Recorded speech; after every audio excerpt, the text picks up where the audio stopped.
Business Insights on Talking with the Experts, hosted by Rose Davidson.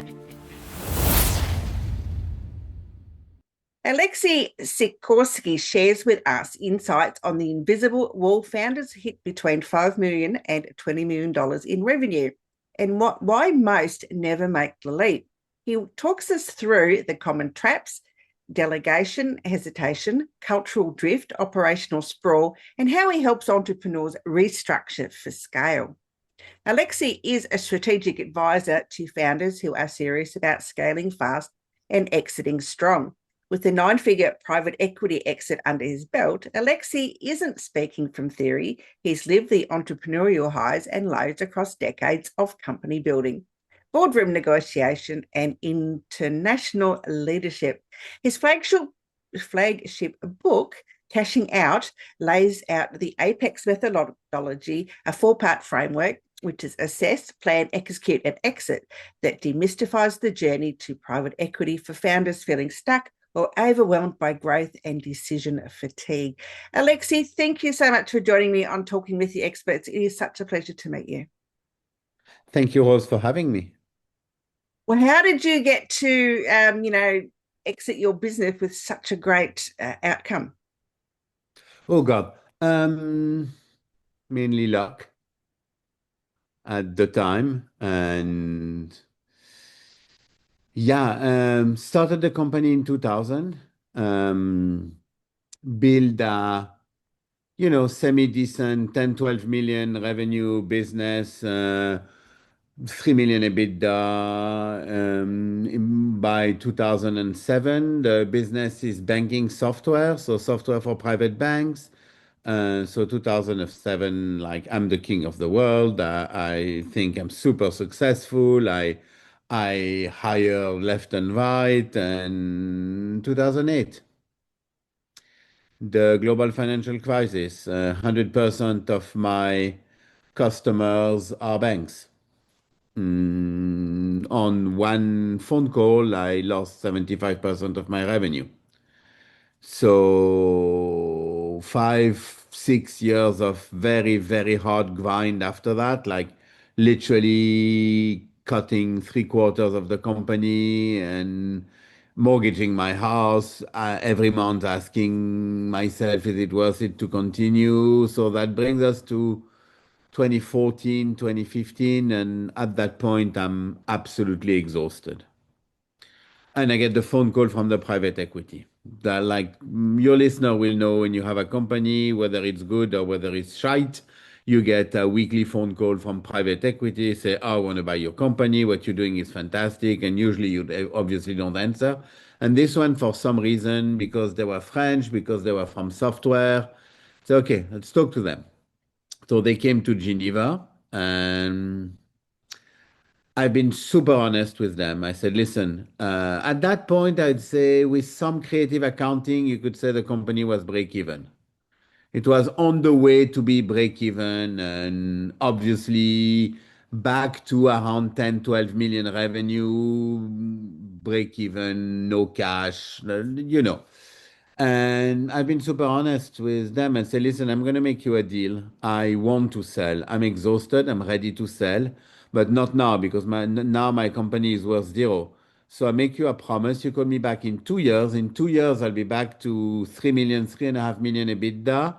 And I won't even do an auction. I'll sell to you if you make a reasonable offer by them. They say, yeah, thank you. Very interesting. We're not going to do that. Actually, we're going to do something a little bit different. That you're going to go home, you're going to spend the next week building a business plan, and we're going to come back in a week. Said, okay, did the business plan, very, very, very creative business plan. Because you're allowed, right? That's something I always say to my client. You don't die or hide a dollar, even an Australian dollar, to your private equity, because they will find it. But when you talk about the future, you're allowed to dream. They expect you to dream. So I came back with this very optimistic business plan, and I say, okay, so what we're going to do, we're going to buy your company now. We're going to use the EBITDA in 2 years, and we're going to pay 85% cash and 15% earnout. And at that time, I was really thinking, that was a friend of mine doing a prank or a practical joke or something like that, but it was not, and that's how I sold my company. Wow. Wow, that That was is the luck. luck. Yeah. It is luck. Well done to you. Tell me about the Apex methodology. What does it do? How does it work? And how can people put that into place in their businesses? It's very simple. It's a methodology in the sense it's a guideline. It's not like step 1 to step 12. If you do the 12th step, you'll be cured of your addiction, right? It's a guideline. Basically, every company I work with have the same kind of issues.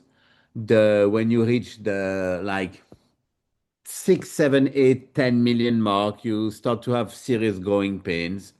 And the apex is, well, first of all, it helps you define what it is you want to do with your company. There are a lot of people who don't have a clear plan. They have fantastic engine, but tiny steering wheels. They don't know where they're going. They're going fast, they're going very good, but they don't know where. So the Apex methodology first tell you like, okay, my MO is reach 100 million valuation and sell the company for 100 million.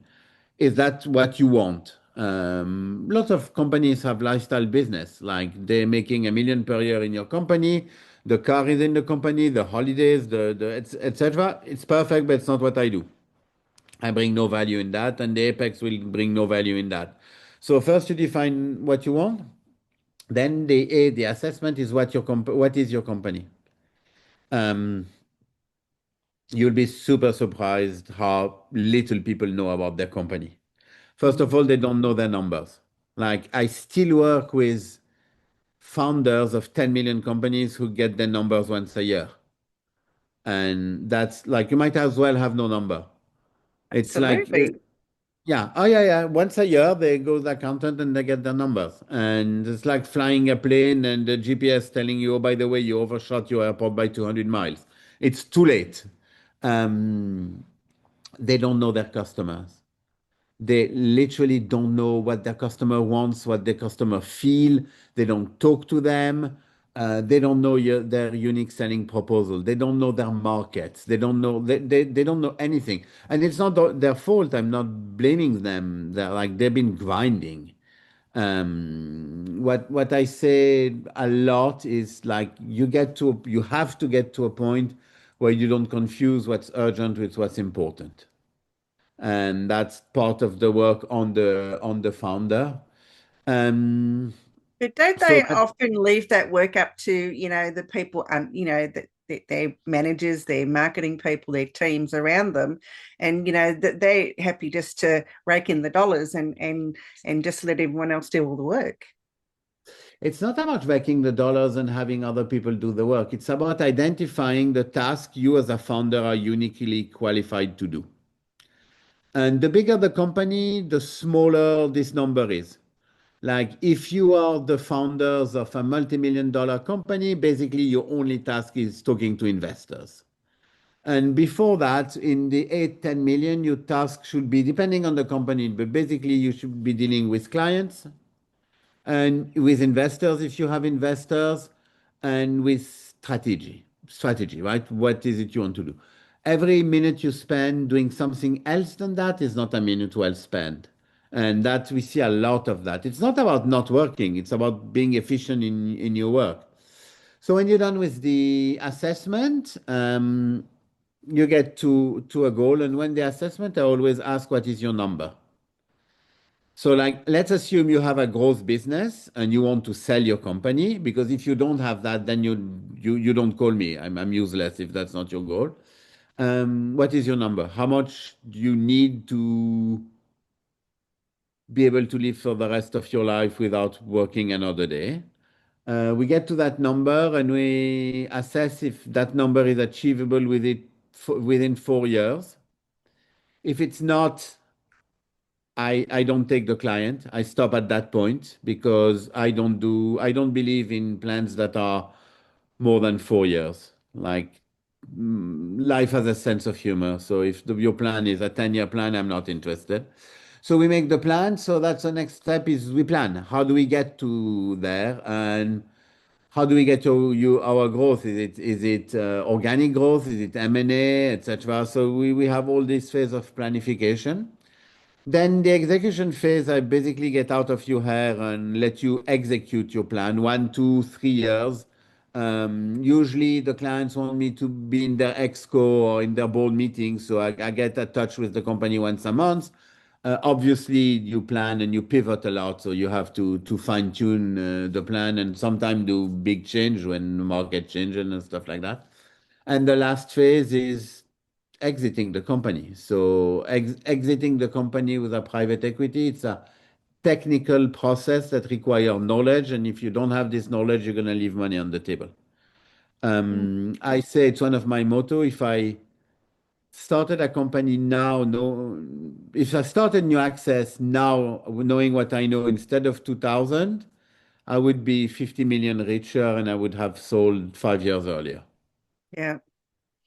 It's sometimes it is, what would I do differently if I knew what I knew now, what I didn't know then. So yeah, and can be a bit challenging for business owners to make those right decisions if they don't have all the facts. Yeah. And if they don't have people who've been there and done that to help them. Yeah, absolutely. So you've had the new access. It was making $100 million. What types of businesses do you work with? I mean, what's the goal of the business? Um, so my target is business that do between 8 and 20 million revenues. Below that, they have other problem that they can solve without me. You know what I mean? The 3, 4, 5 million business, they don't need expert to that level. I work with business that are founders led. I don't work with boards, with investors, with CEOs. So my ideal target is somebody who's been like grinding for a few years to get to 10 million. And there Mm. is lots of companies like that. And I want people who are mission driven. Like I'm happy doing what I do. I have a restaurant in the main street. It's full every Friday. That I love when people love what they do. And so usually there are companies that have lots of opportunities, but they don't exactly know how to tackle them. And at that point, most of the companies hit the same growth pain, which is they need C-level people. They just cannot afford C-level people. So that's usually the soft spot for me to start intervening. Right. Yeah, that's interesting that you say that that's the level of person that you're looking for. There are a lot of people out there that are in need of your services because I've not quite honestly not heard of somebody doing what you do. So surprisingly, first of all, I do two things. I do my my friends call it the founder's whisperer. I do my advisory job, and that is very hands off. I just talk to the founders and help him. That's one side of my business. And the other side of my business is actually I have a group of 12, 14, 20 people around me who are all my friends. I've been working with them for years. And we come in and we help the company grow and then we get out and we come in as a team. So depending on the client's need, I bring a CFO, a CTO, a head of sales, a head of marketing, and a head of HR. That's like a very common package. We storm in, we put all the procedure in place, we transform the company. Takes a few months. We put people in place and we pull out. That's how we work. And to answer your question, no, I haven't seen lots of people do what we do, and especially the ability to come as a team. No, I haven't seen. I don't know why. Well, To be honest, to do that properly, you need to have exited a 100 million company, and people who exited a 100 million company usually they don't want to work anymore. That's probably very true. Very true. Um, Alexi, what advice would you give someone who's thinking about exiting but doesn't quite have the equity behind them? Um, well, first of all, be sure of your company valuation. That's a very, very tricky exercise, and that's how the private equity get the founders. Is they are very good at valuating the company. The founder usually is not, so that's lots of money he leaves on the table. But you think your company, if you think your company is worth 50, there's a good chance it's worth 60. Mm, For many, many reasons that would be long to explain, but there are technical reasons why this is true. Second of all, do your due diligence on the private equity. mm, That's something nobody does, and to be honest, I don't understand why. I mean, they're gonna do a 6 months due diligence of your company. I call it the 6 months colonoscopy. It's gonna be hard. It's gonna be painful. It's gonna be long. It's gonna be exhausting. You do a due diligence on them, and you tell them. You said, "Thank you for your offer. I'm gonna get back to you in a week after I do my due diligence on you." yeah, well, And then, yeah, go ahead. that would be pretty basic. I would have thought that, if someone's going to buy into your company or buy your company, that you'd want to know who is buying them and whether they've really got the money behind them to be able to do that. Yeah, no, having the money behind them is usually not an issue. Like if it's a proper private equity, they'll have the money. Yeah, you get the phone call of people who want to build a deal flow and don't have the money, but that's more a VC thing than a PE. PE have the money. It's not a question of having the money. The question is how they're going to treat you after they buy you. And well, it's two questions. That's one, how they treat you after they buy you. And the second one, you need to avoid a tactic a few private equity have that one of my clients call it fish and chip, which I think is a fantastic name. So they fish you with a very high valuation. Then during the due diligence, they chip at your valuation. And that's mean and it's extremely efficient because like we human being, right? We spend 6 months with a number in our mind, and like you start spending this money in your head, or if you're me, you start spending this money in real life. And if at the end they say, well, you know what, we thought it was 100 million, but now it's actually 80, there's a good chance you're going to accept it. So that's the two part you need to due diligence about. Yeah, okay, yeah, I understand that. Yeah, I thought it would be, you'd have to make sure that they had finances behind them, but you're quite right that people aren't always as honest or as nice as they could be in the long run. And I even have a technique to do that due diligence, actually super easy. You ask the private equity, you said, I'm going to do a due diligence. Can you please give me 5 names of people you bought and that would be ready to describe the experience? So they give you 5 names. Obviously, you're not calling these people, you're calling all the other ones. And you find that knowing what a private equity bought, it's super easy. It's usually on their website. Mhm. Then you find the founder on LinkedIn, you send him a message and say, hey, I'm talking to X private equity. I know they bought you. Would you mind spending half an hour with me describing? Not once to that day they've said no. People love to tell their stories. And that's how you know. It's easy. It's a very easy, simple process. Nobody does it. I don't know why. Well, that's a bit silly, really, isn't it? I don't Yeah. know. Anyway, if you want to find out more about Alexi, and you've got that, $5 million that your company's worth, and you're thinking about leaving, you can find Alexi on LinkedIn. You can find him on Instagram as well, and on his website, sikorsky.com. And do you have something else that you want to promote today, Alexi? No, all good. Let me know if you have other questions. Yeah. What about your book? Where can people find your book, Cashing Out? And what's it about? Well, it's about basically giving this knowledge to as many people as possible. So, like, obviously, it's not like it's not a personal development book. It's you're not like oh, I read the book and I get to 100 million, but it gives you an idea and a bit of a process and where to find it. Amazon, Audible, the usual suspects. I'm lucky enough that I have a complicated name, so when you search my name, you don't find 60,000 authors with the same name. Yes, absolutely. Alexi, it's been an absolute pleasure. Thank you so much for sharing with us today. Thank you, Rose. Bye-bye. Bye.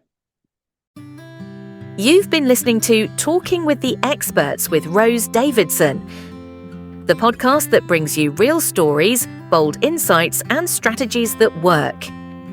Be sure to subscribe on YouTube or your favourite podcast channel so you never miss an episode, and dive into our full library anytime at talkingwiththeexperts.com. Until next time, keep learning, keep growing, and keep talking with the experts.